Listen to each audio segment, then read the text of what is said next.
Kita beralih ke informasi lain, Saudara. Lembaga Permasyarakatan Narkotika Muara Beliti, Musirawa, Sumatera Selatan ricuh. Aksi saling serang antara polisi dengan narapidana sempat terjadi. Diduga kericuhan terjadi karena razia ponsel yang dilakukan petugas lapas.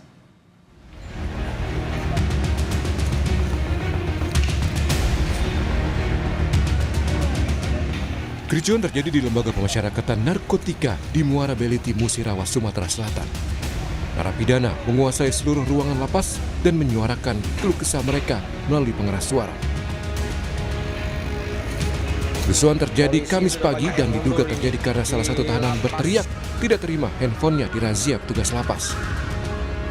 Polisi yang bertugas di dalam lapas narkotika langsung berupaya meredam kericuhan. Sejumlah mobil taktis seperti barakuda dan water cannon dikerahkan untuk meredam situasi.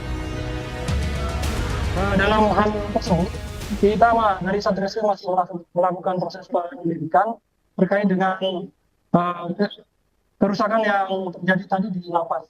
Jadi kami dari Satreskrim masih terus berusaha untuk menggali dan mengumpulkan bukti-bukti tentang keterlibatan dari napi dalam kegiatan ini. Untuk sampai saat ini penyebabnya adalah terjadinya razia yang dilakukan tadi pagi.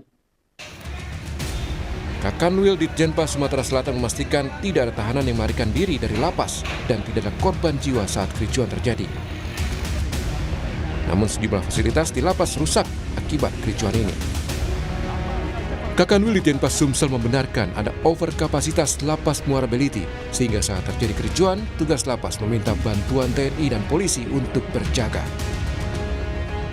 Ini telah melampaui overkapasitas 116%. Ini di seluruh Sumatera Selatan. Di Muara Beliti sendiri saat ini isinya 1.038 orang. Ini juga telah mengalami overkapasitas. Jadi di Sumatera Selatan hampir semuanya mengalami overkapasitas. Meski sudah kondusif, polisi masih menjaga ketat kawasan sekitar lapas disterilisasi. Tim Liputan Kompas TV.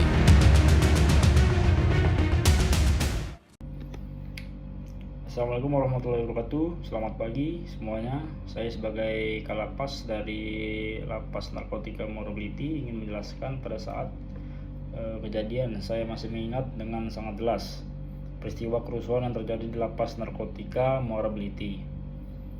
Sebuah kejadian yang bukan hanya menjadi ujian besar dalam masa jabatan saya sebagai Kepala Lembaga Pemasyarakatan, tetapi juga menjadi titik refleksi mendalam tentang arti kepemimpinan, tanggung jawab, dan kemanusiaan di balik tembok tinggi sebuah lapas.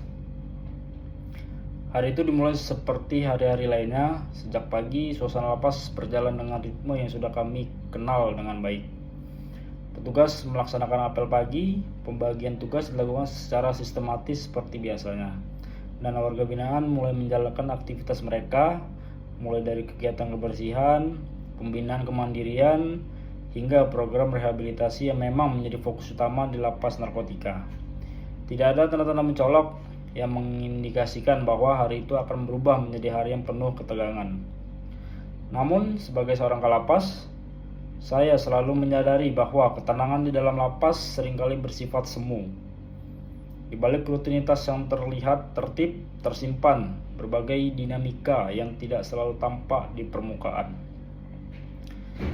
Tekanan psikologis, latar belakang kehidupan yang keras, serta persoalan pribadi yang dibawa oleh masing-masing warga binaan dapat sewaktu-waktu menjadi pemicu konflik.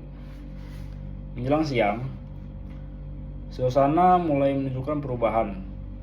Laporan pertama yang saya terima menyebutkan adanya perselisihan di salah satu blok hunian. Pada tahap awal, informasi yang saya terima masih terdengar seperti konflik biasa, perdebatan antar individu yang kemungkinan dipicu oleh kesalahpahaman saja. Hal seperti ini bukan hal yang baru dan biasanya dapat diselesaikan oleh petugas di lapangan. Namun, insting saya mengatakan bahwa situasi ini perlu mendapat perhatian lebih. Saya meminta petugas untuk terus memantau perkembangan dan segera melaporkan jika terjadi eskalasi. Tak lama kemudian, laporan kedua masuk dengan nada yang jauh lebih serius. Perselisihan tersebut telah melibatkan lebih banyak orang. Suara teriakan mulai terdengar, ketegangan meningkat, dan situasi mulai sulit dikendalikan oleh petugas yang berjaga di lokasi. Beberapa menit kemudian, laporan lanjutan datang hampir bersamaan dari beberapa titik. Informasi yang saya terima semakin mengkhawatirkan. Terjadi aksi saling dorong, pelemparan benda, bahkan mulai ada perusakan fasilitas. Saat itu saya menyadari bahwa situasi ini berubah dari konflik biasa menjadi kerusuhan yang berpotensi meluas. Tanpa membuang waktu, saya segera mengambil alih komando langsung.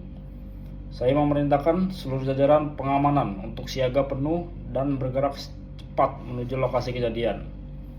Dalam perjalanan, berbagai skenario saya pikirkan, mulai dari langkah pengamanan, kemungkinan evakuasi, hingga koordinasi dengan pihak eksternal. Dalam kondisi seperti itu, setiap detik sangat berharga. Ketika saya tiba di lokasi, kondisi yang saya saksikan benar-benar menggambarkan situasi yang sangat darurat. Ketegangan terasa sangat kuat di udara. Warga binaan terbagi dalam kelompok-kelompok yang saling berhadap-hadapan. Emosi mereka memuncak dan beberapa di antara terlihat tidak mampu mengendalikan diri. Suara benturan, teriakan, dan kegaduhan memenuhi area blok hunian. Saya segera memberikan instruksi tegas kepada seluruh petugas. Pengamanan berlapis diterapkan untuk membatasi pergerakan dan mencegah penyebaran kerusakan ke blok lain. Kelompok yang terlibat berusaha dipisahkan dengan hati-hati, sementara warga binaan yang tidak terlibat segera dievakuasi ke area yang lebih aman. Dalam situasi seperti itu, fokus utama saya adalah mencegah jatuhnya korban jiwa. Namun di tengah ketegangan tersebut, saya menyadari bahwa pendekatan kekuatan saja tidak akan cukup. Saya melihat dengan jelas bahwa kemarahan yang muncul bukan sekedar reaksi sesaat, melainkan akumulasi dari berbagai tekanan yang selama ini terpendam.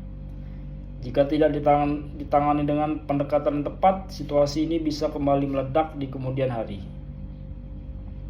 Dalam pertimbangan tersebut, saya memutuskan untuk membuka jalur komunikasi langsung dengan pengawalan ketat. Saya meminta beberapa perwakilan warga binaan yang dianggap berpengaruh untuk maju dan berdialog. Keputusan itu bukan tanpa risiko, tapi saya percaya bahwa komunikasi adalah kunci untuk meredakan situasi. Saya berbicara kepada mereka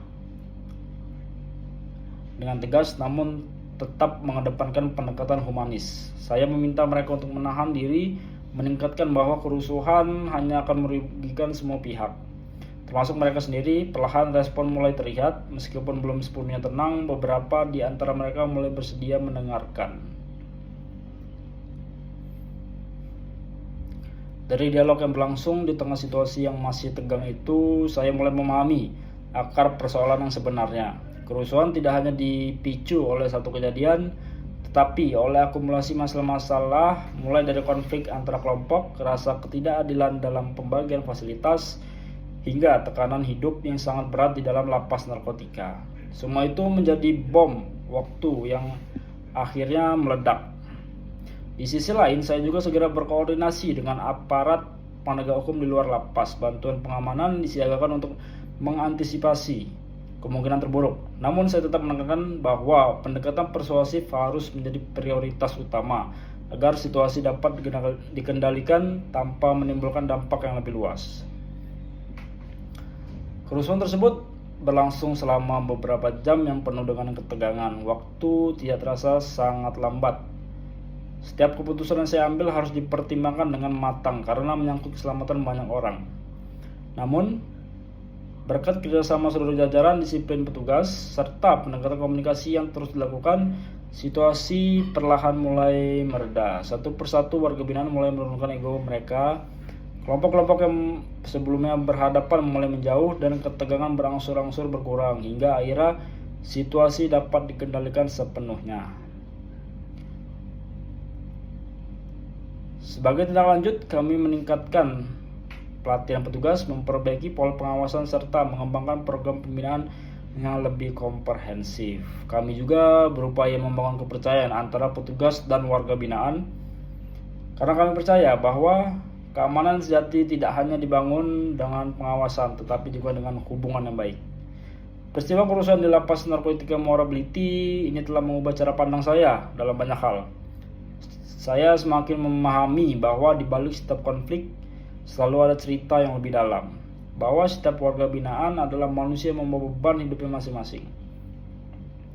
Sebagai kepala lapas lembaga pemasyarakatan, saya tidak hanya dituntut untuk tegas, tapi juga untuk mampu memahami, mendengar, dan mengambil keputusan yang tidak hanya efektif, tetapi juga manusiawi. Kerusuhan ini menjadi momen yang penuh tekanan, tetapi juga menjadi pelajaran sangat berharga bagi saya. Dan hingga hari ini, setiap kali saya melangkah di lapas, saya selalu mengingat peristiwa tersebut sebagai pengingat bahwa tanggung jawab ini bukan hanya soal menjaga keamanan, tetapi juga tentang menjaga harapan, membina kehidupan, dan memastikan bahwa di balik semua keterbatasan masih ada ruang untuk perubahan menuju yang lebih baik. Sekian, terima kasih.